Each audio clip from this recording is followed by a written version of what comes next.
Assalamualaikum warahmatullahi wabarakatuh.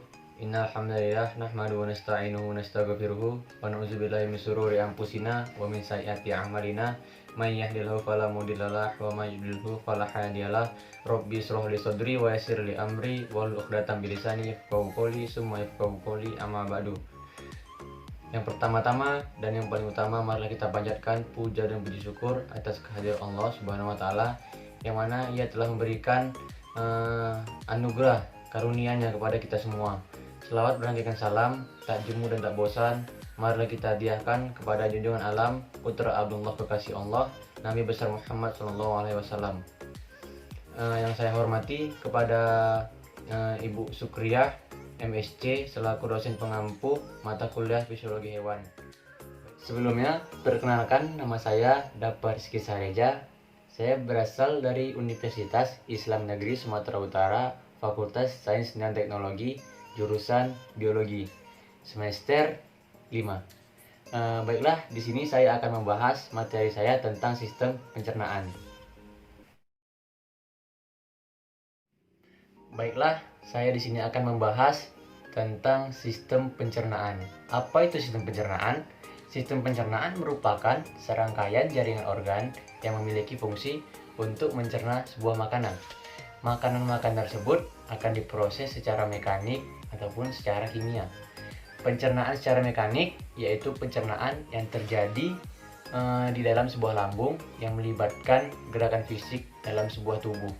Tujuan pencernaan ini adalah untuk mengubah ukuran molekul makanan menjadi bentuk lebih kecil atau halus. Sedangkan pencernaan secara kimiawi itu pencernaan yang melibatkan sebuah enzim. Nah, kemudian organ yang termasuk dalam sistem pencernaan terbagi menjadi dua kelompok, yaitu saluran pencernaan dan organ pencernaan tambahan.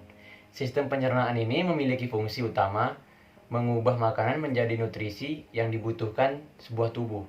Nutrisi tersebut diperlukan untuk proses perkembangan, perbaikan sel tubuh, termasuk sebagai sumber energi sehari-hari. Ketika proses itu selesai, organ pencernaan kemudian dengan mudah mengemas limbah padat makanan itu untuk dibuang sebagai feses. Baiklah, selanjutnya saya di sini akan membahas tentang sistem pencernaan pada hewan invertebrata. Yang pertama ada porifera. Porifera merupakan hewan pemakan suspensi, yaitu makanan-makanan yang terlarut dalam air. Porifera tidak memiliki sistem pencernaan. Pencernaan berlangsung secara intraseluler. Makanan terjerat bersama air yang melewati pori-pori atau ostia. Pada tubuh porifera memasuki rongga oskulum. Pergerakan flagel, sel komosit yang menyusun lapisan dalam rongga oskulum. Rongga oskulum memicu gelombang arus sehingga akan menarik suspensi ke dalam sel. Suspensi yang terjerat ini kemudian akan difagosit oleh koanosit dan akan dihancurkan dengan bantuan lisosom yang mengandung enzim hidrolitik atau penghancur. Nutrisi ini akan diadakan ke seluruhan tubuh porifera melalui sel ambosit. Selanjutnya ada Coelenterata. Tak jauh berbeda dengan porifera. Pencernaan pada Coelenterata berlangsung secara ekstraseluler dan intraseluler. Secara ekstraseluler, filum ini memiliki sistem pencernaan yang paling sederhana, yaitu berupa rongga gastrovaskuler. Kemudian sistem yang dilengkapi dengan satu lubang yang berfungsi sebagai mulut sekaligus anus. Coelenterata menangkap mangsanya dengan tentakel beracunnya, kemudian memasukkannya ke dalam sebuah mulut. Mulut yang juga anus akan menutup dan sel kelenjar dalam dinding gastrovaskuler mensekresikan enzim pencernaan yang akan membantu mencegah makanan menjadi ukuran yang lebih kecil. Kemudian sel-sel penyusun dinding gastrovaskuler lainnya akan menfagosit partikel makanan dan mencernanya secara intraseluler, seperti yang terjadi pada porifera. Kemudian mulut atau anus akan membuka untuk membuang sisa-sisa makanan dan memisahkannya untuk makanan baru. Selanjutnya ada vermes. Vermes itu atau cacing pipih atau Platyhelminthes yang memiliki sistem pencernaan yang paling sederhana dibanding cacing lainnya. Pada Platyhelminthes, sistem pencernaan berupa rongga gastrovaskuler seperti pada Coelenterata. Mulut yang juga berperan sebagai anus terletak di permukaan bawah tubuh cacing pipih akan mengambil makanan dengan dibantu oleh faring. Kemudian faring akan menghisap makanan dan memasukkannya ke dalam rongga gastrovaskuler. Rongga gastrovaskuler pada sebuah cacing pipih memiliki bentuk seperti tangga. Hal ini guna memperluas wilayah penyerapan bagi nutrisi. Kemudian enzim pencernaan dari sel-sel gastrodermis akan mencerna makanan menjadi partikel yang lebih kecil. Kemudian partikel makanan akan diserap dan diedarkan ke seluruh tubuh. Sedangkan sisa makanan akan dibuang lewat bagian anus atau mulut. Selanjutnya Nematemintes atau cacing tambang atau kemih memiliki saluran pencernaan terdiri dari mulut, lambung, usus, dan anus. Penyerapan nutrisi terjadi di usus dan akan diedarkan ke seluruh tubuh dengan dibantu oleh cairan tubuh. Kemudian pada golongan Annelida atau cacing tanah memiliki sistem pencernaan yang lebih kompleks. Makanan akan masuk ke dalam mulut lalu menuju ke sebuah faring. Selanjutnya ke esofagus dan akan disimpan untuk sementara di tembolok. Makanan dari tembolok akan dilanjutkan ke empedal untuk dicerna secara mekanik dengan bantuan pasir atau kerikil yang kecil. Kemudian pencernaan akan berlanjut di usus dengan bantuan enzim. Kemudian akan diserap ke dalam tubuh. Usus Annelida mengalami pelipatan atau diplosol yang berfungsi untuk memperluas daerah penyerapan nutrisi. Sisa makanan akan diteruskan menuju anus untuk dibuang. Selanjutnya ada moluska. Moluska sudah memiliki sistem pencernaan yang lengkap, terdiri dari mulut, lambung, usus, dan anus. Beberapa moluska memiliki gigi ralula pada mulutnya yang berfungsi untuk mencerna makanan secara mekanik. Setelah itu, makanan akan masuk ke dalam lambung yang akan dicerna secara kimiawi dengan enzim-enzim pencerna dari kelenjar pencerna di dalam lambung. Kemudian makanan akan diteruskan ke usus untuk diserap. Sisa makanan akan dibuang lewat anus. Selanjutnya ada arthropoda. Pencernaan pada arthropoda terjadi secara ekstraseluler. Arthropoda memiliki sistem pencernaan yang lengkap. Sistem pencernaan pada filum arthropoda bervariasi tergantung pada cara makannya. Pada umumnya, sistem pencernaan pada arthropoda dibagi menjadi 3 bagian. Bagian depan atau foregut terdiri dari mulut dan esofagus.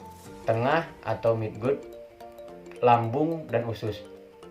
Di bagian belakang atau hindgut terdiri dari retikulum dan anus. Kemudian mulut dilengkapi dengan sepasang rahang atas yang berfungsi pengecap untuk membantu mengunyah. Kemudian makanan akan diteruskan ke esofagus dan disimpan ke tembolok. Selanjutnya makanan akan dicerna di bagian usus tengah atau midgut dengan bantuan enzim dari kelenjar pencernaan, dan unsur-unsur nutrisi akan diserap melalui usus. Sedangkan sisa makanan diteruskan untuk dibuang melalui anus. Selanjutnya ada echinodermata. Filum ini memiliki sistem yang lengkap seperti pada moluska. Makanan masuk lewat mulut yang terletak di permukaan bawah tubuh. Kemudian dilanjutkan ke lambung yang dilengkapi dengan kelenjar pencernaan atau pyloric CAC, mensekresikan enzim pencernaan. Kemudian makanan akan dicerna secara kimiawi dengan enzim ini dan akan diserap di usus. Usus echinodermata memiliki ukuran yang bervariasi bergantung pada spesiesnya. Sisa makanan akan dibuang lewat anus yang ada di permukaan tubuh atas. Baik, selanjutnya di sini saya akan membahas tentang sistem pencernaan pada vertebrata. Contohnya pada manusia. Sistem pencernaan pada manusia berperan penting dalam mencerna makanan dan minuman menjadi energi serta berbagai jenis nutrisi yang diperlukan tubuh. Tak hanya itu, sistem organ ini juga berfungsi untuk mengeluarkan zat beracun dan sisa makanan melalui feses atau tinja. Kemudian sistem pencernaan manusia berfungsi untuk mengolah makanan dan minuman yang dikonsumsi menjadi nutrisi dan energi. Keduanya diperlukan untuk proses metabolisme, perbaikan sel dan jaringan tubuh, serta sel aktif sehari seperti bergerak, bernafas, belajar, dan bekerja. Kemudian ada pula organ-organ dalam sistem pencernaan pada manusia. Agar bisa dapat diolah menjadi energi dan berbagai macam nutrisi seperti asam amino, glukosa, dan asam lemak. Makanan dan minuman yang masuk ke dalam tubuh perlu diproses terlebih dahulu. Proses tersebut berlangsung di dalam sistem pencernaan. Berikut ini adalah beberapa organ tubuh yang termasuk dalam sistem pencernaan pada manusia dan beserta fungsinya. Yang pertama ada mulut. Proses pencernaan manusia dimulai dari waktu makanan digigit, dikunyah, dan dihaluskan di dalam sebuah mulut. Makanan yang bercampur dengan air liur akan dipecah menjadi potongan-potongan yang lebih kecil oleh gigi, sehingga menjadi lunak dan mudah ditelan. Lidah pun juga berperan dalam mengarahkan makanan di dalam mulut agar tergigit oleh gigi-gigi dan mendorongnya ke dalam kerongkongan untuk ditelan. Kemudian yang kedua ada kerongkongan atau esofagus. Makanan dan minuman yang ditelan akan melewati kerongkongan atau esofagus. Kerongkongan adalah saluran yang panjangnya sekitar 25 cm dan berfungsi untuk menyalurkan makanan dan minuman dari mulut ke dalam lambung. Di saluran ini terdapat otot-otot khusus menyerupai katup yang disebut lower esophageal sphincter. Katup ini berfungsi untuk memastikan makanan atau minuman yang sudah mencapai lambung tidak kembali naik ke kerongkongan atau mulut. Selanjutnya yang ketiga ada lambung. Setelah menerima makanan dan minuman, lambung akan mengeluarkan zat asam dan enzim untuk melanjutkan proses pencernaan. Selain memecahkan makanan, lambung juga akan membunuh mikroorganisme yang mungkin terdapat pada makanan atau minuman. Di dalam lambung, makanan akan dibuat menjadi cairan pekat atau berupa pasta dan selanjutnya akan didorong ke usus halus. Kemudian selanjutnya ada pankreas. Tak hanya berfungsi untuk menghasilkan insulin, pankreas juga berfungsi menghasilkan enzim pencernaan seperti lipase, protease, dan amilase. Enzim tersebut akan dilepaskan oleh pankreas dan ikut bercampur dengan enzim pencernaan dari lambung. Enzim lipase berfungsi untuk mencerna lemak menjadi asam lemak. Protase untuk mencerna protein menjadi asam amino, sedangkan amilase untuk memecahkan karbohidrat menjadi glukosa. Selanjutnya yang kelima ada kandungan empedu. Hati atau liver akan menghasilkan cairan empedu, kemudian menyimpannya di dalam kandung empedu. Cairan empedu terdiri dari kolesterol, garam empedu, bilirubin, air, serta mineral seperti kalium dan natrium. Cairan ini berfungsi untuk mencerna lemak menjadi asam lemak. Ketika proses pencernaan makanan berlangsung, cairan empedu akan dialirkan ke dalam usus halus. Kemudian selanjutnya yang keenam ada usus halus. Makanan yang sudah menjadi pasta atau kimus atau sime di dalam lambung akan didorong ke usus halus.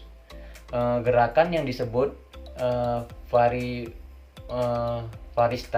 peristaltik usus ini terjadi karena kontraksi dan relaksasi jaringan otot di dinding usus halus. Usus halus terdiri dari 3 bagian, yaitu duodenum atau usus 12 jari, jejunum atau usus kosong, dan ilenium atau bagian terakhir dari usus halus. Ketiga bagian usus halus ini memiliki tugas masing-masing dan dalam memproses sebuah makanan.